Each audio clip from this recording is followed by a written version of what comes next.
be akamal ka channel mi jira ma jidid be gorigin bi follow bi jatwan ke bi subscribe ka jan gwas me bana right ka do badana der andere keyboard tong were der je las ka computer ka je ken yamango redere ngach bi ngajo en computer dana bi latin gen side din 64 bit ke 86 bit ke 32 bit na magor je dere ngai ko jan do badana bi keyboard ba kulet ken yam mi kuji je gor je bo ka start menu gwazame bdx dxdiag twan bo ka okay mi cho ka okay be no screen be no ngi jane and screen me men be no ngi je be nyo tin kon alas file for I mean all your information ka ku computer ga du ke rani dial ku computer ga du be ke no jet ke chang ke dead ndan en te tena wale shoot computer kadu operating system dan use chiga gwala me operating system use a Windows 10 Enterprise 64 bit chachu ngajata dulu dong dara 32k 6 bit ino mishi ngajo to en Windows dan use en menena chato bisho ko bisho ka software software ban gor bu kon install gen gwasa me gen dung tong nore kenyam mishi download jira mishi download ka online dong nuku do dan dere download ka ja belat ka description dum video ka gwasa ma ko be chu click yo mishi click be jak kenyam bu gor bi extraction software bi konlel temishala winrar mishi take jike dong dun leda bang bi right click on software mishi download mishi right click bu ka extract file they continue extract to Nuer keyboard. Mishi twan gentlemen butok. Shanta already change installed, so I will simply say yes to all. Go Misha extract already. But you read. What the reader was may take a file to Benonga. Can file the the yanagwit to file t Jalele AMD 64 I386 IA64 WoW 64 Nuer AMD 64 ke Nuer 386 ke Nuer 64.msi amani amagor kono gwasa me gor kono setup de kono 64 tin ka 386 tin gwasa me kenya bishu gulan setup be software be je install ka computer ban okay installation ka already chaje install do no be nyo de ko do badana de gor ga je bi ngai ke jam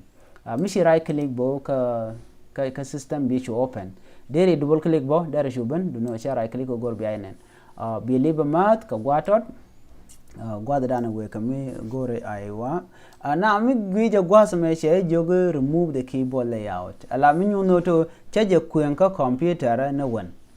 de repair je ki de remove ni je ka kuje mo be je remove ko goro to bi aja ngaje do dan dere install ga je ka computer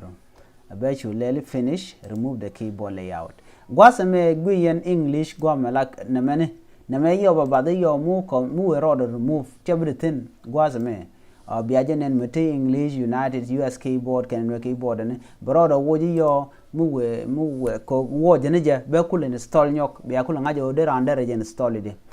mishi install bename be pop up ke be benen screen ma gwaza menene mishi twan bi keyboard content re computer kadu bugu shu ngaje ke tiken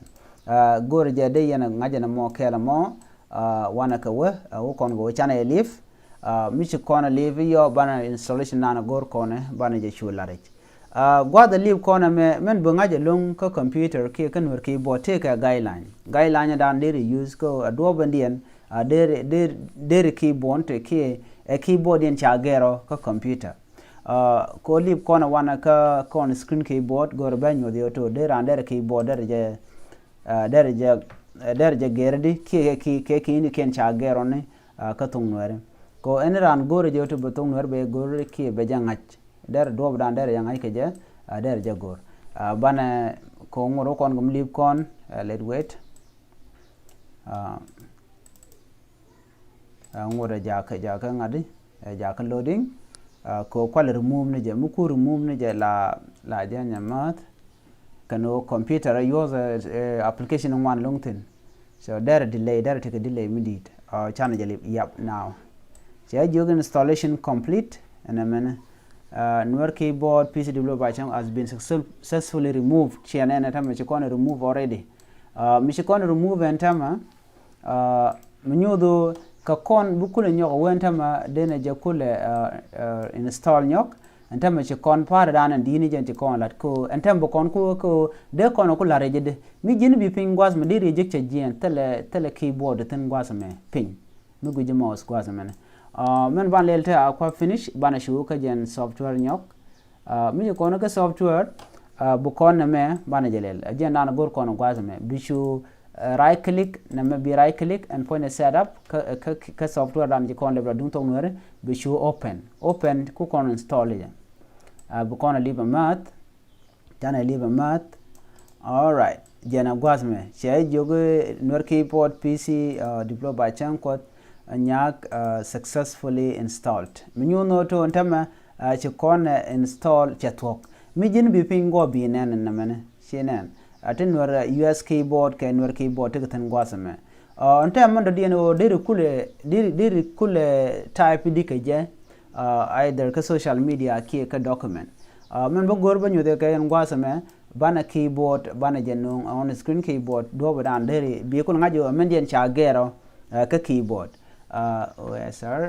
OSK okay jana jalif bokula ben gwazame ala on screen keyboard OSK ke CMD mishi orage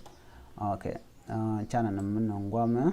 okay gwazame to kon ke q to kon ke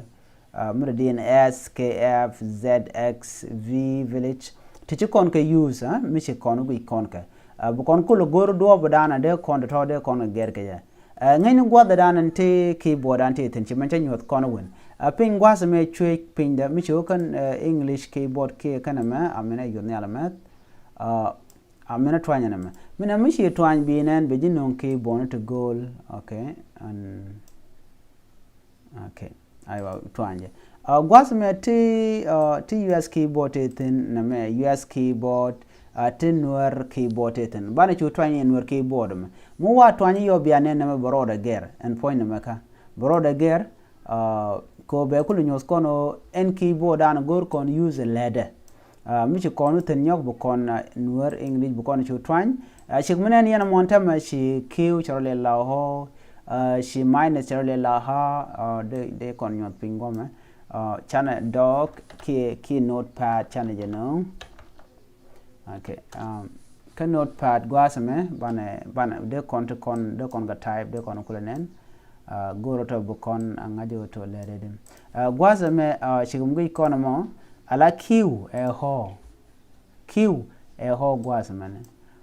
to kon ke gwasame to kon ke SSAO FAA minus ha to kon ke equal sign ke plus sign ho to kon ke man chol kon z ha to kon ke x ha to kon ke v village nga nyong mu kon bu kon go ka bracket te ten ke o ke yi nyo ka de gan dial ka jen do dan de gor ke jeto bi keyboard bi je use ka ja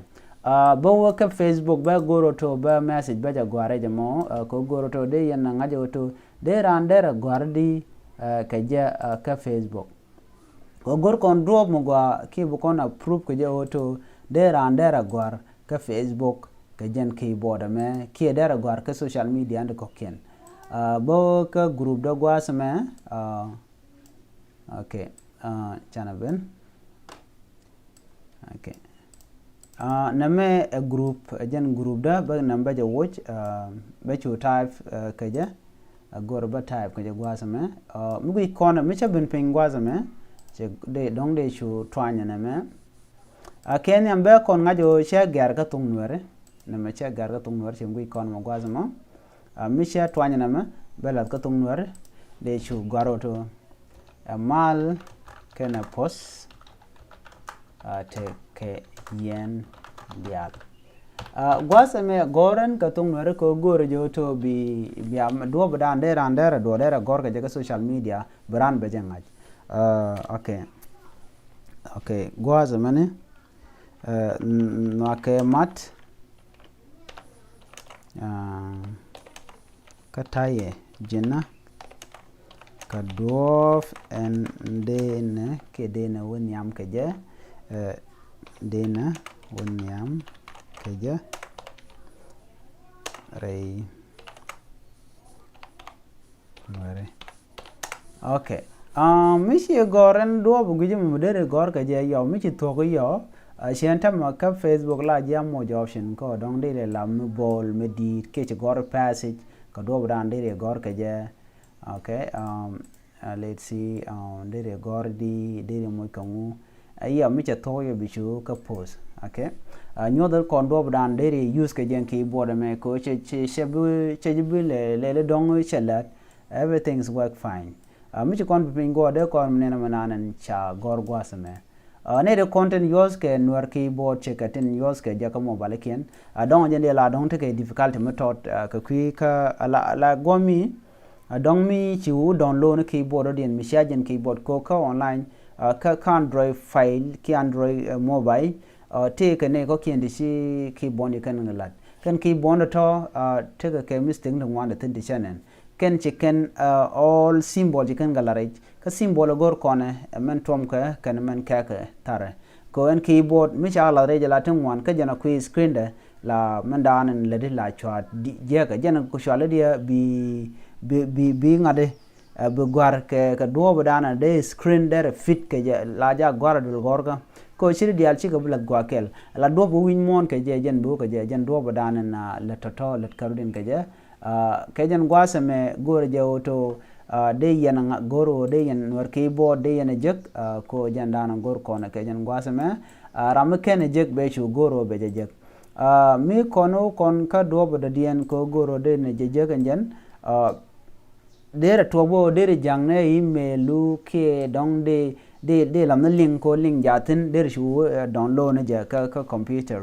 na mo jandana tin a lot of video de thin video mo shiga video right kon tin antama ba la scaling de ko biaje kulo jek brand be chu click be video be chu gor do dan dere install gaje do dan dere je use gaje shik manan ji kon ji ko to bi ger ping gwasme be language be non gwas bi chu gar ka tung Nuer